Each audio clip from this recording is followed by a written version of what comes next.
Let's talk to Professor Wumi Iledare. He's a professor of petroleum economics and policy research and the director of Energy Information Division of the Center for Energy Studies. He joins us from our Abuja studio. Professor, thank you so much for coming on the program.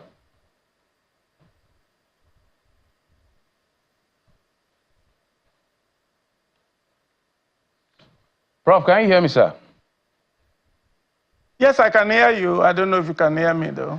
All right, absolutely. I can hear you loud and clear now. Me? Welcome to the program. I can hear you loud and clear. All right, so let's get to this particular... Thank you. Absolutely. So we saw the numbers that in January, we recorded 1.4 according to OPEC report. And in February, it went down to 1.3 as against 1.2 in March. And this doesn't look good according to our target for the year. What do you think is responsible for all of this? Oh, well, thank you very much. I think uncertainty, and investment decline, and vandalization, and competitiveness in the other places where you have more volume, the cost is lower. And as a result of that, we thought PIA, we kickstart things, but basically what's going on is investment uncertainty, and there are so many competition for the amount of money available to expand oil and gas production. And so we need to go back to the table, look at the intent of the PIA and beyond the letter of the PIA, and then realize that business as usual will not grow our production. And so we need to do something better than what we are doing now. The reason why this conversation is important, Prof, is the fact that when you look at our budget assumption for 2024, a lot of things are benchmarked on oil and its production. 1.7 is the projected number, and we're looking at 78, although we're doing over 90 for Brent at the moment, so we are in excess, as well as our projection for our GDP growth, which is 3.7, but we're doing 3.4. So when we look at our macroeconomic outlook, basically, there's a lot that depends on this fundamental. The central bank is doing a lot to push in and make the Naira rebound. So what do you think is the implication of this particular decline on our economy in the very short term? Well, thank you again for your question. And it's not that people are not told about this overtly optimistic production figure. If you go back to history, since we peaked in 2005 at about 2-point-something million barrels per day, we've come down. But let's find solutions. What we are doing right now is not going to take the economy to where it's supposed to go. Basically, there's nowhere in the world where you are going to have 37 billion barrels of oil and you are producing 1.7 million barrels per day, or even 1.35 million. It's not that we don't have the reserve, but the investment to build the capacity is not there. Meanwhile, we have maturity in our production, and we need to understand the difference between marketed production and technical production. Quite often, we base our budget on technical production and not market production, and those are the issues. So now, how do we go from here to do something? Listen, if we are going to target incentive, it must be based on output expansion, not new development. Right now, we need to find a way to expand production. And the PIA has so many incentives there to expand production. And we don't seem to coordinate, in my opinion. The three anchor institutions must come together, and they must go beyond the letter of the law and follow the intent of the law. All these here and there type of things will not help. Let's go back to the basic. Don't just blame vandalization. Let's look at the infrastructure to evacuate this oil from the reservoir. We are not targeting incentive to those aspects of the industry. If we are going to get out of this cold cooler, if I can use the word, we must integrate the value chain. It's not about upstream alone. The midstream must be also put into the equation as well as the downstream. Now, with respect to the short-term implication of not generating enough dollar, we can see it. Honestly, that's why I accepted this. I went to the bank yesterday, and what I saw is depositing dollar instead of withdrawing dollar. I do not see all this idea that unless you sustain dollar with borrowed money, we are going to be able to grow this economy. I'd rather borrow money to expand production capacity. That will stabilize the current unstable exchange rate. And that will remove the uncertainty that is actually clogging out the investment that is required to expand the capacity. To me, it's about the future more than now. Anything you do now must put the future in what I call upbeat. Because if you have upbeat now and the future is compromised, we are going to go back to the same place. We must find a way to encourage expanding production capacity to evacuate the 37 billion barrels that we have. And it has nothing to do with the dollar exchange rate. Because the people investing in the oil and gas industry, they are spending dollars, they are not spending naira. So this is why this conversation is important, because it's a fundamental that has to be put in check, else every other that is subject to volatility and is out of our control will be even more difficult. So, but let me read out the response when this shortfall was reported by OPEC, the response of the Minister of State for Petroleum Resources, Enekin Lokbobri. He said the reported production shortfall was primarily due to issues encountered on the Trans-Niger pipeline, coupled with maintenance activities carried out by some oil companies operating in Nigeria. The issues have been adequately addressed, and production is expected to return to its previous levels in the coming days. Those were his words. But you had talked about something slightly different. What do you make of this remark by the minister? Those are short-time political expediency statements. Blaming people should come to. No, this is what I've told people, and maybe I can sell it. Understanding is deeper than knowledge. Quite often, if you are going to manage the industry, you can't manage it on the basis of knowledge. Yes, maintenance issue, but you should have emphasized that before now.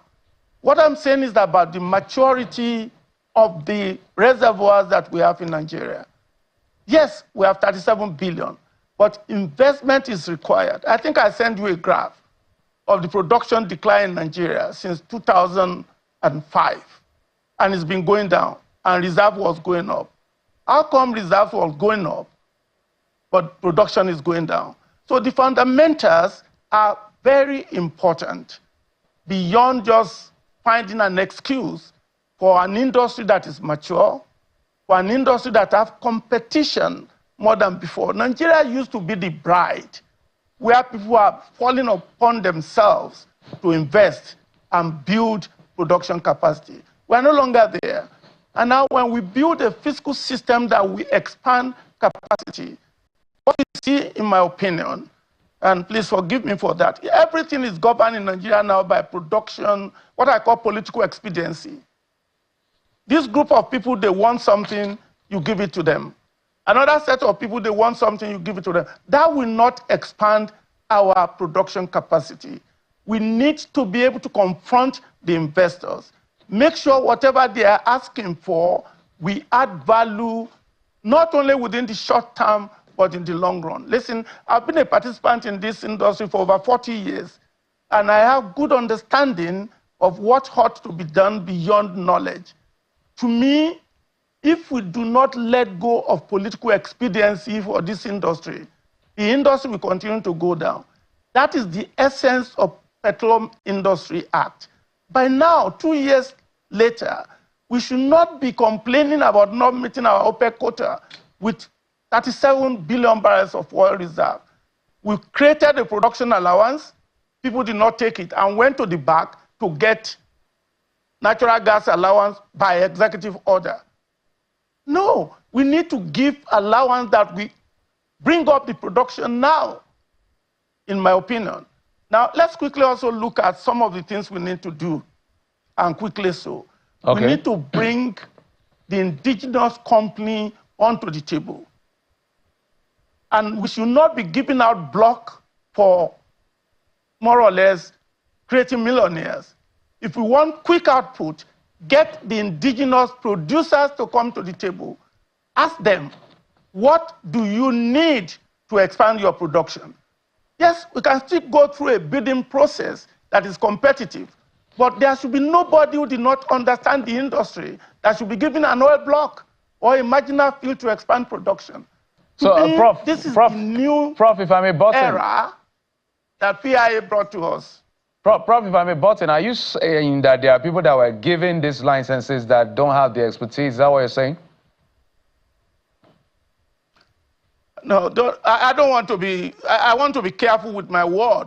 But yeah, look at the number of marginal field that has been, yes, that's what I'm inferring. Don't give block to people that are not technically competent, who can increase production within the next 6 months. This is possible because the results are there.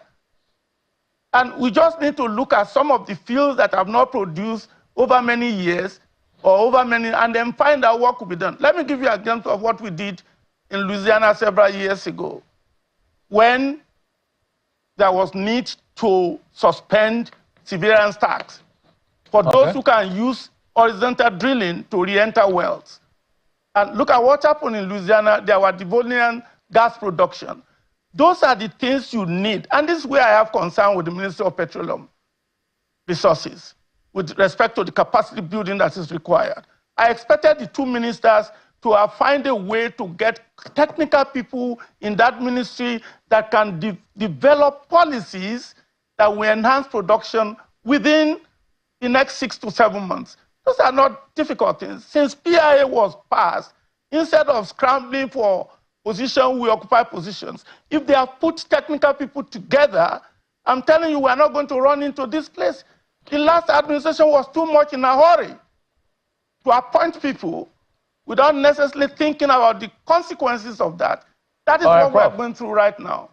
We need to have people, not only those who have the knowledge, but those who have the understanding of the industry to help us to expand production. Otherwise...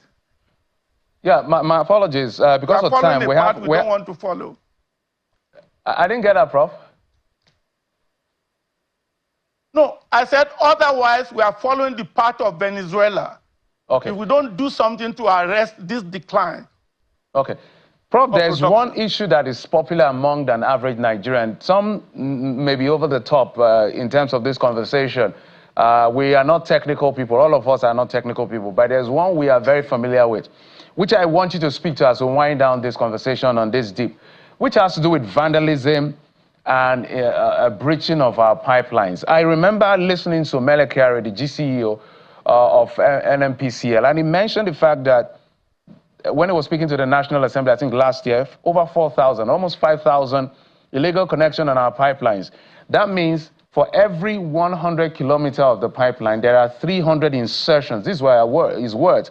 When you look at the NATI reports, NATI says stolen crude oil between 2009 and 2020 stood at about 619 million barrels, valued at $46 billion. That is even bigger than our reserves. Look at the number of vandalism, over 7,000. I just threw these figures. Since you're the expert, what can we do to at least reduce this as much as possible so that it can help ramp up the level of production we desire it to be, besides the technical end? Thank you again. This is where the rule of law must come to bear. Don't reward criminality. There's no way to tell me that Nigeria cannot stop vandalism. Again, that is where you need to obey the law of the land. Do you know there's what we call a pipeline act that actually look at breaking pipeline as a criminal activity? You must enforce the law. No nation can attain development if the rules of law are violated. And that's why you're going to call your security people to order. How can you have security agencies being unable to bring to bear the consequences of breaking the law? So the first thing we need to do is to make sure we enforce the law. And there are so many ways we can enforce the law. And that's where, in my opinion, the Petroleum Host Community Fund can play a part. When people begin to realize that if oil is not produced, you are not going to get allocation, people will act up and make sure that they actually police bad behavior in their community. And that's why some of us continue to advocate that maybe, and I don't think it's unconstitutional, that maybe we begin to find a way to recalculate our oil and gas derivation fund and base it on a fiscalized point rather than the well-aid or the marketed end. Thereby, if a state is not producing at the expected level, they could be penalized. You must find a way to sanction misbehavior. And if there's a time to do it, this is it. This is it. Otherwise, this oil production will continue to slide unless we find technology in particular to solve some of these problems. And that's why I would suggest this is where university is very key, which we have abandoned. Okay. We must find a solution to some of these problems, and we must find it quickly, looking at those who actually understand the working of the industry, beyond those who just have a facial knowledge of it. We must thank you, Professor of Petroleum Economics and Policy Research and the Director of Energy Information Division of the Center for Energy Studies, Professor Wumi Iledare. Thank you so much for bringing insight to this subject matter. Thank you. Well, thank you for inviting me, and appreciate your time.